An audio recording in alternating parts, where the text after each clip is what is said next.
La mer est une force que nous développons chaque jour. Banque Populaire Grand Ouest et sa marque Crédit Maritime vous présentent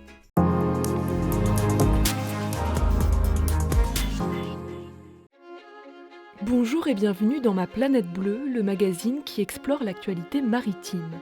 Au sommaire de ce nouvel épisode, des microbilles plastiques envahissent les plages de la façade atlantique depuis fin novembre et il y a quelques jours, cette pollution massive vient de faire son apparition en Normandie. Focus sur la société Emarina qui vient de recevoir la certification CE Précieux Sésame pour enfin commercialiser son transporteur d'oxygène universel. Et enfin, rencontre avec François Thomas, le président de SOS Méditerranée.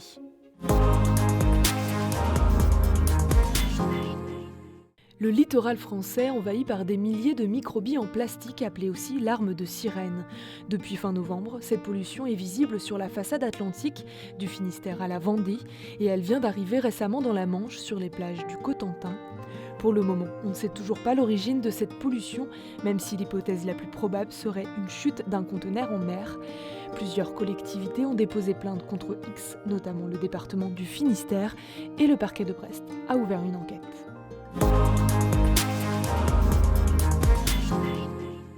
Tout a commencé par une vision, celle de Frank Zahl, docteur en biologie marine et fondateur de la société Emarina.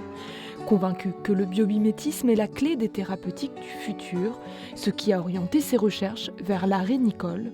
Ce petit ver marin vit terré dans le sable et rejette des petits tortillons que l'on aperçoit à marée basse. Les Bretons l'appellent le busug, et en fait c'est un ver extrêmement vieux qui a 450 millions d'années. Moi j'étais chercheur pas très loin d'ici, et donc moi ce qui m'intéressait c'était ce ver sur la plage pour essayer de comprendre comment il était capable de respirer dans l'air et sous l'eau. Et donc en allant chercher en fait quel était le pigment respiratoire de cet animal, je suis tombé sur cette molécule que j'ai complètement décrite et que j'ai identifiée comme étant un transporteur d'oxygène universel. Frank Zahl découvre et commercialise le premier transporteur d'oxygène universel, une révolution dans le monde médical où il est utilisé dans les greffes. La personne qui était en fait mon mentor, qui m'a fait rêver, c'est le commandant Cousteau.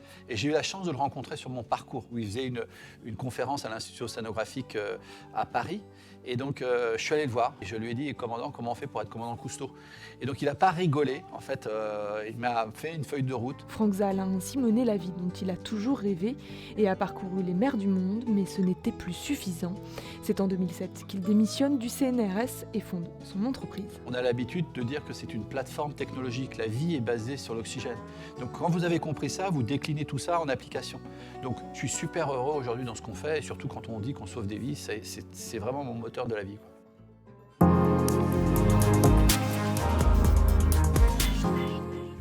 Rencontre avec François Thomas, président de SOS Méditerranée, l'ONG de sauvetage en mer.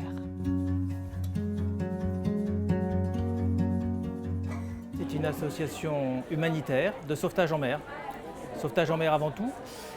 Nous sommes présents en Méditerranée centrale, qui est la route maritime migratoire la plus mortelle du monde. Alors nous avons 3 missions. Le sauvetage en mer, c'est la mission essentielle, la première. Et une deuxième mission qui est la protection des personnes rescapées à bord, en partenariat aujourd'hui avec la Fédération des Croix-Rouges et du Croissant-Rouge.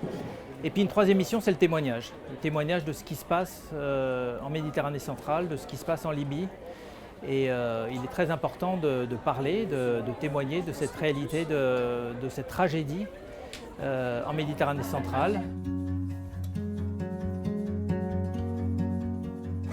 Les personnes fuient ce qu'elles appellent l'enfer libyen. Elles n'ont plus le choix que de traverser sur des embarcations fragiles, des embarcations pneumatiques, des petites embarcations en bois.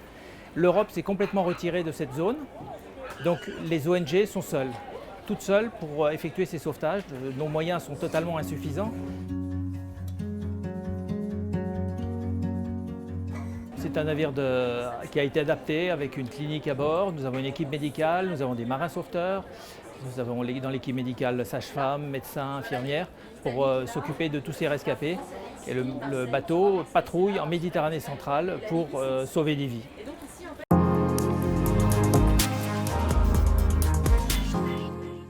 La 3e édition du concours d'innovation Octopus est lancée.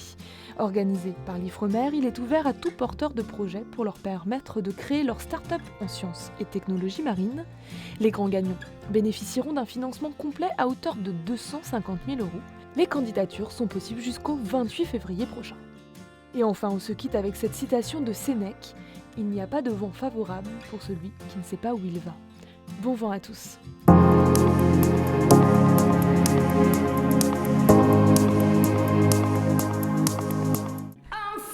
La mer est une force que nous développons chaque jour. Banque Populaire Grand Ouest et sa marque Crédit Maritime vous ont présenté Ma Planète Bleue.